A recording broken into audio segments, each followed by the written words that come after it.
Assalamu alaikum and welcome to Coffee with Ali Salman, where you get to meet people who are the movers and shakers, people that we all get awestruck with when we meet them, when we see them, when we talk to them, people who are the pathfinders, people who are inspiration to generations, and yet there are people who guide us in our day-to-day lives, what and what not needs to be done to get on the right track.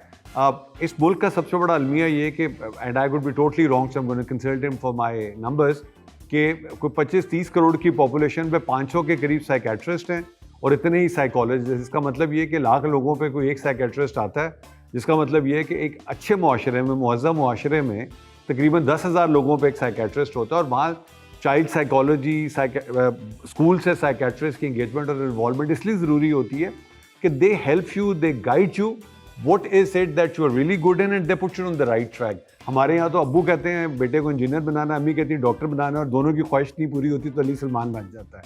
I have with me my very dear friend doctor साहब. मैं इनको doctor साहब ही कहूँगा क्योंकि मैंने इनसे 2 दफ़ा consult किया, उन्होंने मुझे दवाई की बजाय मशवरा दिया एंड आई एम ग्लैड. और फजाद, thank you so very much for coming. अस्सलाम वालेकुम. तो नाइस ऑफ यू. इनफैक्ट मैं आपका शुक्रिया अदा करना चाहता हूँ कि आपने मुझे अपने शो पे बुलाया. Not at all. मुझे बड़ा अच्छा लगता है तुम्हारा शो, क्योंकि इसमें बड़ा बेबाक तरीके से बात होती है. आप जिन शोज में जाते हैं वहाँ खवातीन होती है, भाभी बैठी है, इसलिए I have to be very careful. मर्दों के शो में आप कम ही आते हैं और आई एम एक्चुअली ऑनर्ड. और आपने आके किताब भी उठा ली, 7 हैबिट्स ऑफ सक्सेसफुल पीपल. सबसे नीचे उसकी किताब पढ़ी, उसका नाम है ब्लैक लेबल. उसका जो ऑथर है, you will fall in love with him. I will give it to you as a gift before. ये बताइए कि जब हम वैसे ब्लैक लेबल में अमूमन लेता रहता हूँ. नहीं, इससे पहले कि लोगों को कोई गलत वो ये किताब ये ब्लैक लेबल मैंने लिखी थी भाई. ये ब्लैक लेबल आप वैसे हाँ वो ठीक है अगर दे भी नहीं, मैं किताब की बात कर रहा था. वॉल्यूम्स वगैरह लेते रहता हूँ मैं. नहीं, but I don't mind if you give me a black label दो आल्सो. मेरे बहुत सारे नॉन मुस्लिम फ्रेंड्स हैं, so I would love to pass it across. मेरा जो सबसे इम्पोर्टेंट सवाल है, मैं बहुत स्ट्रांगली बिलीव करता हूँ कि बच्चों को जब वो स्कूल में होते हैं, आप चाइल्ड साइकोलॉजिस्ट इन्वॉल्व होने चाहिए ताकि वो बच्चों के नॉट ओनली एप्टीट्यूड्स को टेस्ट करें बल्कि वो उनको गाइड करते हैं कि यार इसमें क्या बनने की एबिलिटी है, इसका thought. So what is your, give us an enlightenment on this. ये जब आपने स्टार्ट किया ना, उसी में इसका जवाब कहीं छुपा हुआ था. वो ये कि एक चीज़ होती है प्रोजेक्शन, कि जो हम नहीं कर पाते समहाउ, हम जो बनना चाहते हैं और वो हम नहीं बन पाते, तो अनकॉन्शियसली या सबकॉन्शियसली हम अपने बच्चे के अंदर ख्वाहिश को पुट कर देते हैं. वाओ. और वो कहते हैं कि हम तो डॉक्टर नहीं, ये नहीं कहते कि हम डॉक्टर नहीं बने, क्रिकेटर बनाना चाहता हूँ क्योंकि मैं खुद नहीं बन सका. एग्जैक्टली. और ये बड़ा सबकॉन्शियस माइंड इस्तेमाल हो रहा होता है, पता नहीं चलता. लेकिन आपकी वो ख्वाहिश जो खुद पूरी ना हो, तो आप बच्चों पे बस चलाते हैं क्योंकि वो आपके कंट्रोल में होते हैं. So true. और समहाउ आप वो बना भी देते हैं, और अगर नहीं बनाते तो आप बच्चों की पिटाइयाँ करते हैं और फिर उसका बेड़ा खरक करते हैं. आप पता नहीं कि बच्चा वो फिजिकल एक्टिविटी वाला चैंपियन बनेगा या ब्रेन उसका ज़्यादा बेहतर है. तो at that time we don't know कि व्हाट्स गोना हैपन. और फिर बच्चा जो है वो मिक्स खिचड़ी बन जाता है. और जहाँ पे बच्चों की जो नौजवानी है वो ख़राब होती है, फिर आगे जाके वो मज़ा नहीं आता जो बनना चाहते हैं. Which is, first 6 years are when the personality starts to develop. और 13 से 18 साल वो जो टीन की उम्र है, उसमें तो बहुत इंपॉर्टेंट है कि उसको कंसल्टेशन और डायरेक्शन देनी चाहिए. हमारा प्रॉब्लम ये कि हम जब बच्चा पहले 6 साल का होता है तो बाप के पास टाइम ही नहीं होता. सही बात. वो बेचारा डे टू डे मसाइल में फंसा होता है. जब बच्चा 13 से 18 में जा रहा होता है तो उस वक्त कुछ और मसाइल होते हैं. तो बच्चे को फिर मतलब फ्रॉम अ पेरेंट्स पर्सपेक्टिव किस तरह से टाइम देना चाहिए और क्या करना चाहिए? देखो सलमान, ये कोई पावर प्ले नहीं है जिसमें 15 ओवर में आपने दबा के रन बनाने और फिर आखिरी के 10 ओवरों में आपने मारना. That's not a cricket match. ये पूरी जिंदगी का टेस्ट मैच है. आपने जब बच्चा पैदा हुआ है तो वो भी प्रोटोकॉल की उतनी अहमियत है जो 8 साल की लेवल के प्रोटोकॉल की. 16 साल. लेकिन आप बहुत ज़्यादा जज्बाती होके या बहुत मेहनत ना करें, आप हल्का फुल्का तरीके से रखें, लाइट वे में, तो बच्चा कभी भी बर्डन फील नहीं करेगा. और 16 साल में भी इंपॉर्टेंस है, 22 में भी इंपॉर्टेंस है, 25 में भी है. हर लाइफ के जो डेकेड है उसमें चीज़ें चेंज होती है. वी नीड टू रिकॉग्नाइज कि हमें किस टाइम पे क्या बात करनी है. तो शुरू के जो 6-7 साल है उसमें आप थोड़ा सा पर्सनैलिटी डेवलपमेंट की तरफ जाते हैं. लेकिन जो बाद में 12 साल के बाद एज आती है ना, क्योंकि अब बच्चा जो है ना वो बड़ा नेटफ्लिक्स बच्चा है भाई. उसको आपने कुछ नहीं बताना, वो खुद ही चीज़ों को एक्सप्लोर कर लेगा. तो आफ्टर 13 और 12 टिल 22 यहाँ पे एक्सप्लोर करता है बच्चा. और यहाँ पे आपने उसको एक मीडियम देना है, या कि उससे बनना क्या है, कैसा उसका इंटरेस्ट डेवलप हो रहा है, कहाँ पे वो जा रहा है, आया कि वो स्क्रीन में एंजॉय करता है या वो क्रिकेट खेलने में करता है. अगर वो स्क्रीन में करता है तो आप उसको कंप्यूटर इंजीनियर की तरह बना सकते हैं। राइट। तो यहाँ पे प्रॉब्लम है जो कि हम सिर्फ किताबों की तरफ करते हैं, पढ़ता नहीं है नंबर कम आए, पढ़ता नहीं है नंबर कम आए, दैट्स इट। इसके अलावा हम बात ही नहीं करते। एकेडमिक के अलावा वो इसलिए कि अनफॉर्चुनेटली जो हमारा जो जनरेशन थी, हाँ जी। उनको पेरेंट्स ने डंडे पे पढ़ा लिखा के बना दिया जो बना दिया। हमारे पास वो एक्सपोजर भी नहीं था, नॉलेज लिमिटेड थी, हमारी फिजिकल एक्टिविटी होती थी, मेंटल हमारे पास था कुछ नहीं। बिल्कुल। अब इनके पास जो हाथ में एक वो जो बाजीचा अतफाल है दुनिया मेरे आगे, they have the whole world as their playground I know. And whatever they explore wherever they explore however they, तो वो तो आप अच्छा दूसरा आपको पता भी नहीं है बिकॉज आप you are not at speed with that speed also. तो how do we come to that same knowledge? I don't think so we come at that level कभी भी। लेकिन अगर हम किसी काउंसलर को बीच में फंसा लें, किसी प्रोफेशनल की हेल्प ले लें, तो वो सारा का सारा वो कहते हैं ना जायचा बना सकता है बच्चे को। अगर फर्ज करो कि मुझे पता है कि मेरा बच्चा ये बनना चाह रहा है और मैं बात करता हूँ, हम लोगों में कॉन्फ्लिक्ट हो जाता है क्योंकि बच्चों में जज्बाती होते हैं हम लोग, बात करते करते फड्डा। स्पेशली पेरेंट्स आजकल के बच्चे भी उतने जज्बाती। बिल्कुल, वो भी कहते हैं यू डोंट नो एनीथिंग। ठीक है ना, तो हम क्या करें इसमें फड्डा ना करें, थर्ड पार्टी को शामिल करें, कोई काउंसलर, कोई साइकेट्रिस्ट, जो भी है, थेरेपिस्ट, मौलाना हो यार, कुछ भी हो, उसको शामिल करके अपनी ख्वाहिशें बताएं कि मैं बच्चे का क्या चाहता हूँ, बच्चे के साथ वो बात, ताकि he decides कि what is the best for the kid. he will get to know कि भाई ये बच्चे में क्या करंट है क्या नहीं है, और फिर आप वो बच्चा इनडायरेक्टली आप बनाना शुरू। ये तो हो गया बच्चे की। चलें अब मुझे ये बताएं कि बच्चा बड़ा हो रहा है नहीं, अब हमारी बचपन की दबी हुई ख्वाहिशात होती। अच्छा, we living in a very depressed society, suppressed society. हम एक आपने बड़ी अच्छी भी बात की, एक कॉन्शियस थॉट है, एक सबकॉन्शियस थॉट है। हमारी दबी हुई ख्वाहिशें जो हमारे सबकॉन्शियस में, चाहे ऑब्जर्वेशन से हैं, चाहे बचपन की जो भी हमारी हमने देखा हो चीज़ें जो हमें भूल जाती हैं, तो उसका फिर रिजल्ट ये निकलता है कि unfortunately there are monsters like that Jafar who killed a girl in Islamabad, and we don't know how many Jafars we are living with. So how do we determine, मतलब I could be totally wrong, मैंने survey पढ़ा कि इन Pakistan, God forbid, 4 में से 1 इंसान जो है उसको मेंटल काउंसलिंग की जरूरत है, which means 25% of our population is affected. Is that right? Yeah, somehow it's right because you know, ये बिल्कुल वैसे ही है कि जिस तरह गाड़ी रोड पे चलती है तो उसकी मेंटेनेंस चाहिए। Absolutely. आपका दिमाग जब रोजमर्रा चलता है, फिर स्ट्रेस लेवल लेता है, फिर एंजाइटी लेता है, उसके बाद उसका कहीं तो मेंटेनेंस चाहिए ना भाई। जरूरी तो नहीं है कि साइकेट्रिक पेशेंट ही को डॉक्टर के पास जाना है। आपको, मुझको, सबको जाके बैठ के बात की जा सकती है कि भाई मैं आजकल सिर्फ एंगर इश्यूज है, या मुझे नींद नहीं आती है, या मैं किसी की बात को बर्दाश्त नहीं कर पाता, आप इस पे भी ट्रीटमेंट ले सकते हैं। आप इस पे भी काउंसलिंग ले सकते हैं। इसकी ज़रूरत नहीं है कि आपको स्किज़ोफ्रेनिक ही होना पड़ेगा या बाइपोलर डिसऑर्डर की तभी जाएंगे। तो अगर आपको सीधी सी बात है, थोड़े से इश्यूज आ रहे हैं, नहीं भी आ रहे, तो आप जाएं, डॉक्टर आपको बातें बता सकता है। अच्छा, इस पे एक सवाल ये बनता है कि हमारे मुल्क में ये भी तो डिलेमा है कि जो श्रिंक के पास गया है या काउंसलर के पास, ओहो वो तो पागल हो गया है। तो उन लोगों के लिए जो मेरे जैसे जो आपको देख रहे हैं, जो डरते हैं इस चक्कर में बात करने से, what does a counselor initially do before he determines कि इसको serious attention चाहिए? Communication से आप observe करते हो कि whether this person, lady or gentleman needs some. Yeah, that's a nice question actually. उसमें क्या होता है कि 90, I would say one thing, 93% of body language, sorry, दोबारा करते हैं, 93% of communication which comes from your body language. Right. ठीक है ना? Only 7 to 8% communication comes from your ज़बान। बिल्कुल ठीक है। तो जब आपकी बॉडी लैंग्वेज जैसी होती है ना, वहीं से हमें पता चल जाता है कि what is going on. Okay. Believe me, जो कि आसान होता है हमारे लिए। फिर वर्बल लैंग्वेज होती है स्टार्ट, तो हमें पता चल जाता है। पहला या दूसरा जो सेशन या सेटिंग्स हैं, उसमें हमें ये पता चल जाता है कि इसके साथ इश्यूज़ क्या हैं, इसकी पर्सनैलिटी क्या है, लाइफ में इसके क्या हो रहा है, और तीसरे चौथे में हम उसको बता देते हैं कि भाई ऐसा कर। ओके, ठीक है। इसमें अभी तक डायग्नोसिस तो नहीं आई ना, इसमें कोई बीमारी नहीं आई, उसकी अपने जो ऑन गोइंग सिचुएशन है, we can help them. Okay, simple is that. अगर आप उसमें भी आते हुए शर्माएं तो फिर आप खुद से चवले मारते रहते हैं, गलतियां करते रहते हैं, नतीजा क्या होता है कि एक ही गलती दोबारा होती रहती है। So parents who find out that their children are not behaving normally, they should consult. Yeah. मियाँ बीवी के रिलेशन में one of the person find the other person is not behaving, should consult. अच्छा, अब इस पे सबसे इम्पोर्टेंट सवाल ये बनता है कि एक स्ट्रेस है जो आप घर से इनहेरिट करते हो, एक है जो आपकी डीएनए में आप इनहेरिटेंस होती है, एक है पीयर प्रेशर जिसमें बच्चों में ड्रग्स आ जाती हैं या अल्कोहल अब्यूज आ जाती है। तो ये आप इसको भी, how do you counsel this thing?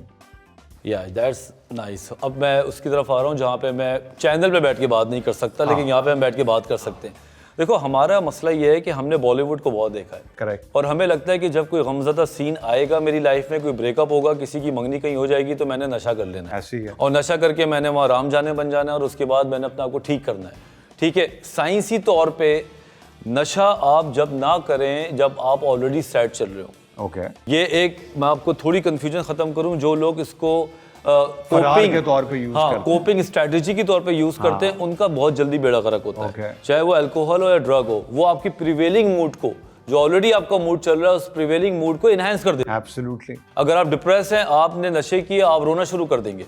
अगर आपने अल्लाह ना करे कोई ऐसी एक्सटेसी कर ली या कोई कोकेन कर ली और उसके बाद आप ऑलरेडी डिप्रेस थे, तो आपको इतना गंदे तरीके से रिएक्ट करेगी कि आप ओवरडोज हो सकते हैं। वाओ ठीक, तो अगर आप ऑलरेडी हैप्पी हैं, पार्टी मूड में, life is settled, you feel that everything is going nice, you high on life या you already high on your life, और उसके बाद अगर आप नशा करते हैं तो वो आपकी लाइफ में बड़े मजे से बस दे देती है और आप खुश होते हैं। बट दैट इज टेम्पररी या दैट इज टोटली टेम्पररी। लेकिन मैं ये बता रहा हूँ कि लोग की कोपिंग स्ट्रेटेजी नशा बन गई है। वाओ उनको लगता है कि नशा करेंगे, खुशी है तो नशा करो, गम है तो नशा करो, बिल्कुल। किक लेनी है तो नशा करो। बिल्कुल। सो इट इनके सिम्टम्स डिफरेंट होते हैं from a normal person, because I am assuming it's very difficult that you can diagnose from a person Oh, yeah. As a layman कि खुदा ना खास्ता बच्चा ये ओवर रिएक्ट कर रहा है, something is not right, Yeah. या बच्ची इस तरह बिहेव कर रही है। सो इसको how do people know that their family member or child need to get consulted immediately? First of all you will see one thing कि रूटीन बर्बाद हो जाएगा। Okay. ठीक है ना, सुबह शाम अपसाइड डाउन होंगे उसके। दूसरा एंगर बस्ट आउट बहुत होगा। Okay. ठीक है, वेट लॉस हो जाएगा, शक्ल पे काले हल्के आ सकते हैं आंखों में। ठीक है, और रोना धोना, चोरी, घर में छोटी छोटी चोरियाँ, रोजाना की ड्रग लेने के लिए Wow. जो 500-600 रुपये वाली चोरी डेली, ये सारे जो है ना ये आपके रेड फ्लैग्स है। अगर आपका बच्चा रात को जागता है, सुबह देर तक सोता है, दूसरा वो आपके घर में छोटी मोटी चोरियां कर रहा है, तीसरा छोटी छोटी बातों पे वो पैरानोया हो जाता है कि नो वन लव्स मी, ये इस टाइप की जो बातें होती है ना, नेगेटिव थॉट्स, इसका समझ लो कि कोई ना कोई मसला आ रहा है। अब कोपिंग स्ट्रेटजी की अगर बात करें ना, तो हमें यहाँ पे बताया नहीं जाता कि आप बच्चे हो के अपने माँ बाप से खुल के बात कर सकते हैं कि ठीक है, I am having this type of situation, please पापा sit, I need to talk with you. अच्छा बेटा क्या बात करनी है, मोबाइल दूर रखा, बेटा बोलो क्या बात है। अम्मी वो मैंने पापा एक लड़की को पसंद किया और उसने मुझे छोड़ दिया, तो थप्पड़ मारने के बजाय उसको सुनो कि अच्छा फिर आधा इशू तो वैसे रिजॉल्व हो जाता है जस्ट बाय हियरिंग। एग्जैक्टली। अभी जो आपने एक सवाल किया कि आप पहला करते क्या है, तो पहले हमारा काम लिसनिंग का है। Listening first then talk. या अगर आप किसी को सुन लें ना, आधा मसला हल। खत्म। बिल्कुल ऐसे ही कि जिस तरह टायर की हवा आप निकालना शुरू करें तो पहले प्रेशर होता है और फिर वो हल्की हल्की प्रेशर खत्म होता है, तो वो सिचुएशन बन जाती है बात करने की। बिल्कुल ठीक है। हमारे अब्बा अम्मा रिश्तेदार वहाँ पे शटअप कॉल देते हैं, जिसकी वजह से उनका कम्युनिकेशन लेवल मर जाता है। इसलिए कि वो खुद उनकी अपनी एंगर मैनेजमेंट इतनी अनबेरेबल है हाँ जी, कि वो अपना गुस्सा जो है वो उस बेचारे पे निकाल के, तो तनु की पता और क्या, वो उसको शट अप कॉल दे देते हैं। बहुत अच्छा बुरा एक हाल। चीज और, मैं applying some of things on my kids by the way. हाँ हाँ, my daughter would say when she was growing up, बाबा you don't understand my pressure. ओ भाई तेरे पे की प्रेशर है यार, बेहतरीन स्कूल है, बेहतरीन पढ़ाई है, ना कोई पढ़ाई का प्रेशर है ना वो है। बेटा भी कहता था बाबा आपको मेरी स्ट्रेस नहीं। And then my wife started talking to them. Okay, फिर उसने मुझे समझाया कि भाई तू पेंडू है, हाँ जी, इन बच्चों के जो प्रेशर्स हैं वो तुम इस जनरेशन को नहीं बिलोंग करते हो, इनके पीयर प्रेशर्स बड़े डिफरेंट किस्म के हैं कि इसके किसी दोस्त के बाप ने उसको घड़ी लेके दे दी, उसको मोबाइल फोन दे दिया, तो वो तेरे पास नहीं है वो, तो ये अब सही बात। इसको कैसे मैनेज किया जाए यार? भाई सबका दुख सबसे बड़ा होता है। ऐसे ही है, ऐसे ही है। Absolutely right. जो दुख मेरा है वो मेरा है, तुझे क्या सबसे पता बड़ा, है ना? absolutely right. जो सामने बैठा हुआ है उसका दुख क्या है, किसी का दुख, हर दुख एज के साथ का एक इंटेंसिटी होती है। अभी कुछ दिन पहले एक बच्ची आई 18 साल की कि मुझे इमरजेंसी अपॉइंटमेंट चाहिए, उसको दिया, आके बैठी, you don't know what happened with me. मैंने कहा tell me, you don't know. एक लंबी कहानी के बाद बताया गया कि व्हाट्सएप ग्रुप से उसको निकाल दिया। वाह सिंपल ये, अब मैं नाम तो नहीं लूंगा हाँ, उसका, ठीक है, no. लेकिन उसने मुझे बताया कि डॉक्टर वजह, you know what happened with me. मैंने कहा took me out of the what? group. कहते हैं एक्चुअली दे जस्ट डिच मी। वाह मैंने कहा कहाँ से? कहते व्हाट्सएप ग्रुप से। अब मैं यूँ करके बैठा रहा, लेकिन बीइंग अ डॉक्टर मैंने उसको बड़ा एम्पैथी शो की। मैंने कहा अच्छा फिर क्या हुआ? अब वो मुझे ऐड नहीं कर रहे और उनकी अलग अलग जो है ना लंच चल रहे हैं और वो लोग बुलाते हैं, बट वो मुझे नहीं बुलाते। और आपको नहीं पता, आई विल जस्ट मतलब आई विल, ये रह गया था, आई विल कमिट सुसाइड। तो मैंने उसको बोला कि अब क्या होगा? कहते ये मैं अब नहीं रह सकती, I was very happy with them. तो मैंने जब उसको जज किया तो उसके लिए वाकई मुश्किल थी। True, I agree. You know what I am saying, उसके लिए वो ऐसे ही था कि मुझे किसी ने नौकरी से निकाल दिया। ऐसे ही अंडरस्टूड। 10 मिनट सुना, 15 मिनट सुना, तीसरी दफा जब वो आई तो वो स्टेबल थी, ग्रुप में वापस भी डाल दिया था। मामला ये था कि उस 10 मिनट को सुनना था। I agree. सी तो हर आदमी का मसला है, और ख़ास तौर पर टीनेजर्स, स्कूल वाले, ए लेवल्स वाले, इनके बच्चे, इनके जो मसले हैं वो क्यूट से मसले हैं, उनको क्यूट वाले तरीके से ही अब मैं आता हूँ बड़े वैशी मसलों पे। हाय भाभी sitting but he is a doctor's wife, so बच्चों के साथ चाइल्ड अब्यूज होता है बचपन में। 90% अनफॉर्चुनेट रिश्तेदारों के थ्रू होता है, 10% सर्वेंट्स, ड्राइवर्स, माली, कुक। उनकी पर्सनैलिटी डिस्टॉर्ट हो जाती है। छोटे होते हैं वो कम्युनिकेट भी नहीं कर सकते हैं। पेरेंट्स जो है वो बच्चों को बताते हुए शर्माते हैं, बेटी तुम्हें कोई हाथ लगाए तो यूं करना, मतलब वो कम्युनिकेशन ऐसा ही है भाई। What is, how do you train your kids, जो बच्चे भी 3 साल 4 साल 5 साल, रिपीटेटिवली उनको बताना चाहिए क्या करना है, नजर रखनी है। How do you train and teach the kids? देखो, फौरन इनको आप ट्रेन नहीं कर सकते, आप इनको बहुत स्लोली और ग्रेजुअली इंट्रोड्यूस कराते हैं कुछ वोकेबलरी के साथ, राइट, ठीक है, और कुछ सेंसिटिविटी को इनसेंसिटिविटी करनी पड़ती है, राइट, ठीक है। जैसे हमारे एक ज़माने में ब्लड देख के हम सेंसिटिविटी का शिकार होते थे, खून देख के हम चक्कर आ जाते थे, लेकिन आजकल इनसेंसिटिविटी है। लोग मोबाइल निकाल के वीडियो बना रहे होते हैं, अरे यार गोली लगी हुई है, अरे यार, और लोग उस वीडियो को शेयर करते हैं। सी, अब इस ट्रांसफॉर्मेशन में 10-12 साल लगे। बिल्कुल ठीक। ऐसा तो नहीं है कि 2 हफ्ते में ऐसा हो गया। आज के आप लोगों को देखिए, वीडियो देख रहे होते हैं सारी, और यकीन करो सलमान, मुझे अभी तक वो वीडियो नहीं देखी जाती जो इतनी ब्लडी होती है। Look at what is happening in Gaza and it's all over on You see, mobile. अब उसमें लोग शेयर कर रहे होते हैं, लेकिन अब इनसेंसिटिविटी मारने का ये एक अजीबोगरीब तरीका किसी ने अपनाया हम बेहिस हो गए मिनहसल। हाँ जी, दुनिया जो हाँ जी, और बेहिस होने के लिए तरीके हमने खुद ही अपनाए वीडियो। बिल्कुल सही है। अब इसी तरह जब आप कोई बात करते हैं गुड टच बैड टच की, आप बात करते हैं कोई भी मोलेस्टेशन की, तो आप डायरेक्ट ये नहीं कहते कि बेटा अगर तुम्हारे किसी ने यहाँ पे तंग किया ना तो तुमने मुझे आके बताना है। वो उसको कनेक्ट नहीं होता। आप स्लोली उसको बताते हैं। पहले आप उसको ये बताते हैं कि देखो कितना करीब बैठना है, और मौलवी साहब अगर आए तो इस तरह की बात करो, टीचर आए तो इस तरह की बात करो, कोई भी बात हो तो मुझे बताओ, दैट्स इट। अब क्या होता है, जब नेक्स्ट डे माँ बच्चे से पूछती है बेटा हाउ वाज योर डे, तो वहाँ पे वो बच्चा इतनी अच्छी अच्छी बातें बताने का आदी हो। जब उसके बीच में कोई बैड चंक आएगा तो ही विल बी और she will be able to talk with you at the same time कि यू नो आज ये भी हुआ है, ठीक है। तो आपकी और उसके साथ कम्युनिकेशन जो है वो डेली बेसिस पे। जब माँ हर वक्त मोबाइल पे लगी और बाप अपना दफ्तर के कामों से फारिग न हो रहा, जो कि आजकल हो रहा है, फैक्ट ऑफ लाइफ। बिल्कुल ऐसे ही है। I apply on my self before I blame anybody. तो बच्चों से मिट्टी में स्वाग कम्युनिकेशन होगा। बच्चा आके अपने मोबाइल लेके कमरे में घुस गया, बिल्कुल, वो दादी दादा के ऊपर जाके मोबाइल लेके बैठ गया, तो कम्युनिकेशन किधर है? कुछ भी नहीं बचा, बल्कि जब कम्युनिकेशन होता है तो यूं होता है। हाँ, और फिर वो देख के बड़े हो रहे हैं जो उनको दुनिया जहान का गंद एक्सेसिबल है उनके फोन पे, तो उनके लिए गुड है, जो बैड है फिर वही होता है जो यूनिवर्सिटीज में हो रहा है ना। बिल्कुल, फिर यही होता है। इसमें यार पता है कि करना क्या है कि आपको 10-15 मिनट मोबाइल को रख के, आईपैड्स को रख के बच्चे के साथ बैठ के नेचुरल बात करनी है। अब मैं तुम्हें मिसाल दूं, अब अपनी मेरी वाइफ के साथ बैठी हुई है, हम लोग बात करते हैं शिटी टॉपिक्स पे, छोटे छोटे टॉपिक्स पे, कि ऐसा रहा दिन, ये किया वो किया वो किया, मैं आ गई यहाँ गई। अब इतनी आदत है हम दोनों की एक दूसरे की बातें बताने की, कोई बात बुरी होती है तो हम उसको इंस्टेंटली बता देते हैं, छुपाते नहीं है। अगर आपका कम्युनिकेशन अच्छा नहीं है, किसी की बीवी ये भी नहीं बताती कि उसने मुझे छेड़ा, वो कहता छोड़ो बताऊंगी, कल मुझे जाने नहीं देगा। और ये कितना पुराना है कि लड़की को अगर कोई पहले बाहर छेड़ता था तो वो अपने भाई को नहीं बताती थी, क्यों नहीं बताऊंगी, वो मेरा स्कूल बंद करा बाहर जाना बंद कर देंगे। So true यार। Where is the communication? No, there's no communication. तो वह कम्युनिकेशन आपको ये रेड स्टैंड्स को पिक करने के लिए आपको ग्रीन स्टैंड्स को पहले पैरेलल करना पड़ेगा।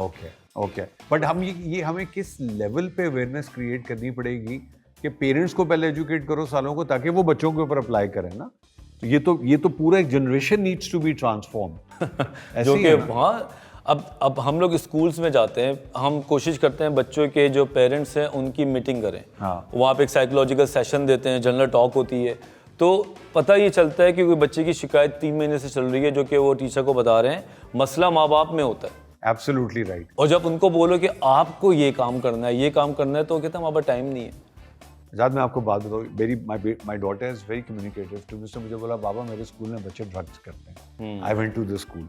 उस वक्त DG ANF ब्रिगेडियर जंजुआ थे, मंसूर भाई, तो मैंने उनसे रिक्वेस्ट की, हमने प्लान किया, हम स्कूलों में जाके ना, हम 3-4 स्कूल आइडेंटिफाई किए, हम साल में 1 दफ़ा या 2 दफ़ा रैंडमली ब्लड टेस्ट शुरू कर देंगे और पेरेंट्स से कहेंगे जी बच्चों की हेल्थ के लिए। Can you imagine the first school we went and we said it's volunteer, Aga Khan laboratory आपका टेस्ट करेगी और आपको बताएगी बच्चा हेल्दी है, खुदा ना खास्ता LFT में कोई प्रॉब्लम है, उसके वाइटल में पेरेंट्स ने आकर रेजिस्ट करके लड़ाई शुरू कर दी because parents were a part of knowing knowledge कि बच्चा ड्रग्स कर रहा है तो ये सारा इंफॉर्मेशन लीक हो जाएगी. बिल्कुल So who's responsible? Parents are basically responsible. They are enablers भाई, they are enablers, they know everything almost. ऐसा नहीं हो सकता कि बच्चा ड्रग्स ले रहा हो, पार्टी कर रहा हो, रात के 3 बजे घर पे आ रहा हो, पेरेंट्स को ना पता हो. Absolutely. आप अगर उसको इग्नोर करके ये सोचते हैं कि बच्चा जवान हो रहा है, ठीक हो जाएगा, दैट्स अ डिफरेंट स्टोरी. ठीक है, उसमें 2-4 बच्चे ठीक भी हो जाते हैं, लेकिन आपको पता होता है कि आपका बच्चा क्या कर रहा है और आप वेट फॉर द वर्स्ट वाली कंडीशन में चले जाते हैं. ठीक है, तो यहाँ पे अगर आप असर्टिवली बात करें फैमिली से, फैमिली मना कर देती है, कहती है कि नहीं आप इस टॉपिक पे बात ना करें. आपको उल्टा डांट देते हैं हाँ भाई, जी, अगर आप बात करें तो अब अच्छा, अब एक और बहुत बड़ा प्रेशर है, posting your pictures and your profiles and everything on the social media without realising कि अब एआई के इतने सॉफ्टवेयर आ गए हैं, वो कहीं अब्यूज हो सकती है उस पिक्चर के. सही बात. तो वो अच्छा, वो ना करो, वो एक अलग प्रेशर है. अच्छा, वो पता नहीं वो तस्वीरें लगाने की क्या मौत है कि यार मतलब मैं बताना बहुत जरूरी है. ये क्या अजाब है, ये क्या साइकोलॉजिकल स्ट्रेस है. इसमें बात करने से पहले मैं जरा अपने गिरबान में झाँक लूं. मैं खुद करता हूँ, मैं बजाज में बहुत सारे सवाल अपने लिए कर रहा हूँ. I know. I swear to God, मतलब you have to be honest to yourself यार. देखो, there is a very beautiful fine line between being a bad boy and a good boy. ना जो बॉय दोबारा कहते हैं, मुझे बड़ा तुझे खुशी होगी यार, मुझे बड़ी खुशी. we are boys. अभी आप कानों पे हाथ रखें. 2 दफा कहे boy boy Good boy and bad thank you boy. यार. तो fine line he is everything. अगर आपने सेल्फी लेने में या अपनी चीज़ों को पोस्ट करने में एक तरीके से तमीज से किया तो वो हो सकता है किसी को मोटिवेट कर रहा हो. यार लोग तो इस वक्त मैंने देखा है वो पागल हुए हुए होते हैं. खाना आता तो पहले कैमरे निकलते हैं यार. बिल्कुल भाई ऐसे ही. खाना खान दे यार. हाँ जी, ऐसे खाने के लिए बैठे हैं तो वो फोन पे लगे हैं. मतलब ये क्या, मैं भाई नहीं पहले मुझे तस्वीर लगाना है, तो ये क्या मौत है यार? गुर्बत, ये गुर्बत है. वो गुर्बत जो पाकिस्तान में अभी तक पूरी नहीं हुई है. अगर हमने बड़ी जूता पहन लिया तो ऊपर रख लेते हैं, अगर हमने कुछ ले लिया, क्योंकि हमें मिला नहीं है ना. जिस चीज़ को जिन लोगों को बचपन से चीज़ें मिली हुई हैं, नेशन वाइज बात कर रहा हूँ मैं, इंडिविजुअल की बात नहीं कर रहा. अगर वो कोई अच्छा काम कर रहे होते हैं तो उनकी बहुत ही ज़्यादा हैबिट में होता है. अगर हम कोई 2 महीने के बाद या 1 हफ्ते के बाद कहीं जाके बैठे और उस डिश को देख के बहुत ज़्यादा पिक्चर्स लगा रहे हैं और हम पागल ही हो गए उस डिश को देख के, तो अंदाज़ा लगा लो कितने दिनों के बाद इसको मिली है. तो यहाँ पे जो अवेलेबिलिटी है, इसकी लैकिंग की वजह से ये फजूल की एक्साइटमेंट बढ़ती है. और ये एक्साइटमेंट बेसिकली ये दूसरों को खुश करने के लिए होती है, अपने लिए नहीं है. अपने लिए यही कि अगर आपने वो पिक्चर ले ली और अपने लिए रख ली और खा लिया, अपने पास रखो यार. हाँ जी. हाँ. ये दुनिया को बताई जाती है कि देखो मैं कितना सोशली वॉनबी हूँ और सोशली मैं कितना ज़्यादा घूम फिर रहा हूँ. लोगों को मैंने ये भी देखा, जाती पिक्चर्स ले लेते हैं और लगा देते हैं. ठीक, अब आपकी अपनी हैप्पीनेस खत्म होती जा रही है. आपकी 50% से ज़्यादा लाइफ दूसरों के लिए बन गई. अब आप देखते हैं कि टिक कितने लगे, कांटे कितने लगे, comment. You are virtually a digital slave on other people. अच्छा, उसका नुकसान क्या हो रहा है कि जो हमारे साथ हैं वो हमसे दूर हैं, और जो वर्चुअल स्पेस में के एग्जिस्ट करते हैं हम उनके पीछे भाग रहे हैं. और क्या, और Losing the at the real end of the day when you need them there is no one. No one is there for you. Simple. और यहाँ तक कि अगर आपकी इंस्टाग्राम या कोई भी चीज़ पे लाइकनेसेस कम हो रही हो ना, अगर आपका डाउनफॉल आ जाए वो भी खो जाते हैं. ऐसे ही है. वो भी नहीं आते भाई. वो भी कहते हैं कि अब तो दूसरा आ गया बंदा, वो तो अली सलमान काम कर रहा है, वो अली सलमान ठक ठक. दोस्ती खत्म होने में देर नहीं लगती. ऐसे ही है. तो बेहतर यही है, थोड़ा सा मैसेज यही है कि भाई गिनती के 4 लोग की क्वालिटी बेहतर है रेदर देन कि आपके पास 400 लाइकनेस हो. So true. सिंपल सी बात है. ये बात इनको समझ जब आती है जब ये अकेले होते हैं. ठीक. हाँ, आपका एक दुनिया के साथ चलना है, उसकी एक खूबसूरती आप उसको कंटिन्यू कर सकते हैं, लेकिन डिपेंडेंसी नहीं होनी चाहिए. As you said, there's a thin line. Yeah. Either going there or here. Simple. Yeah. But the real people who matter are the people around you. Yeah, it does matter. And you have to live for them and love them. Exactly. और I feel कि अगर I have 3-4 friends included my wife, आपके पास जब दोस्त 4 हो ना, जब आपको ज़रूरत हो, आके कोई आपको ये बोल दे कि मैं तेरे घर आ रहा हूँ, मुझे पता है, अनइनवाइटेड आने वाला शख्स, कोई शख्स आके ये बोले बात सुन तुझे पैसों की ज़रूरत हो, मैं बैठा हूँ, बड़ा मैटर करता है आज के दौर में. आज के दौर में कोई किसी को पैसे नहीं देता, कोई किसी को बुरे वक्त में टाइम नहीं देता, कोई रात की 11 बजे तेरे घर में आके बैठ के चाय नहीं पिएगा. वो ज़माने नहीं रहे. वो ज़माने, ये दोस्त हैं आपके, अगर मिल जाए 3 तो आप दौलतमंद हैं भाई. So true. और आजकल क्या है कि आप एक पार्टी थ्रो कर दें, अभी आपके पास गैस लिस्ट आपकी कम पड़ जाएगी. मेरा एक सवाल है इस पे बड़ा ज़रूरी, because you said that. Punjab में मैंने बहुत देखा, लाहौर में, I come from Lahore, farm houses में पार्टियां होती हैं और वहाँ यंग गर्ल्स आर अब्यूज्ड. वहाँ पे अल्कोहल की, ड्रग्स की लाइनें लगी होती हैं, and there is virtually abuse. अच्छा, फिर गरीब बच्चियां हैं वो just by trying to keep up with the pressure, वो मोबाइल फोन चाहिए, अच्छे कपड़े चाहिए, ब्रांडेड क्लोथ्स चाहिए, people are exploiting them. What kind of animal mindset is this? तो देखो they see everything on social media. IPhone आ रहा है, ये आ रहा है, गाड़ी आ रही है, दुबई जा रहे हैं, ठीक है ना. आजकल एक बन गई है, एक क्राइटेरिया बन गया है कि मेरे पास ये फ़ोन हो, एक दुबई का चक्कर लगा हुआ हो, छोटी मोटी गाड़ी आ जाए. अब पहले लड़कियां पार्लर खोलती थी, पहले सलोन खोलती थी, मेहनत करती थी, MBA करती थी, उसके बाद वो अपनी जॉब्स करके कमाती थी. उनको एक नज़र आता था उनकी शक्ल पे कि शी इज़ वेल्दी. अभी उन्होंने सीधा या तो स्क्रीन पे आके टिकटॉकर बन जाना है, या तो फिर आपको पता है पार्टी गर्ल बन जाना है. वीकेंड पे आप जनाब जाएं, उनके साथ घूमें फिरें, दोस्ती यारी तो होती नहीं है. तो ये एक इंडस्ट्री बन गई है सलमान अब, ठीक है ना. और वहीं से अल्कोहलिज्म भी मेरे पास बहुत आता है और ओवरडोज भी बहुत आते हैं. और ओवरडोज का जो मामला है वो तो इतना कॉमन हो गया है ऑल ओवर द पाकिस्तान. हम तो यही देख रहे होते हैं कि जब आपको ऑलरेडी पता हो, आप छोटा मोटा नशा कर ले, आपको पता होता है, लेकिन जब आपको पता ही कुछ नहीं है ना, you are an innocent person and you just come with me in a party and you don't have any idea what is going on. और मैंने बोला ये भी पी ले, ये भी पी ले, ये भी पी ले, तो सलमान तो गया. मैं लाहौर में मेरे दोस्त के बेटे का एक्सीडेंट हो, we go to services hospital. 3 बच्चे, मैं यूनिवर्सिटी का नाम नहीं लूंगा, पाकिस्तान का टॉप बिजनेस स्कूल है, वहाँ की 3 बच्चियाँ आई हैं, 1 डाई ओवरडोज, और 2 का जो हाल था, मुंह से झाग निकल रही है, वो निकल रहा है. And I was thinking, imagine their parents जो बेचारे घरों पे सो रहे होंगे, भी उनको कॉल जाएगी, बिल्कुल, और पता चलेगा कि यार इस यूनिवर्सिटी में इस अबंडेंस में ये कुछ हो रहा था. बट यार so in the end what do you advice? चलो फॉर द सेक ऑफ, हम किसी एक स्टूडेंट्स के लिए बता दें कि ये क्या मतलब क्या किया जाए यार. भाईजान 2 काम किए जाए. एक बड़ी तंजिया बात कर रहा हूँ कि ये चीज़ वायरल ही ना हो जाए कि या तो उनको पार्टी करना सिखा दे. बिल्कुल सही, ये एक मैं तंज कर रहा हूँ. No but it's important. या तो पार्टी करना सीख लो, जो नशे करने हैं भाई, क्या करना है, कैसे करना है, पेरेंटल गाइडेंस में सिखा दो. इसमें ही सिखा दो कि कम से कम चलो एज है, अगर ये आपके अंदर एक क्यूरियोसिटी है तो चलो उसको इंसानों की तरह तो करो. आप जर्दा बिरयानी साथ तो ना खाओ. बिल्कुल सही. यहाँ पे ओवरडोज होने की वजह यही है कि आपने पहले एक नशा किया जो कि अनमैच, दूसरा नशा किया, तीसरे ने मशवरा दिया. नशे को हम साइंटिफिक जुबान में जो वजात कह रहे हैं, anything you intake, whether it is food, आपका जिंदगी में अल्लाह ताला ने नेचुरल केमिस्ट्री रखी है.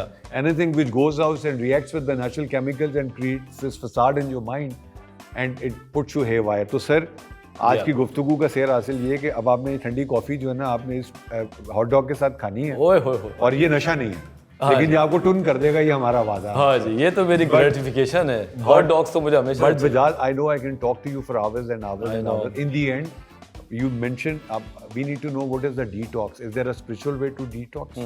Is there a religious way to detox?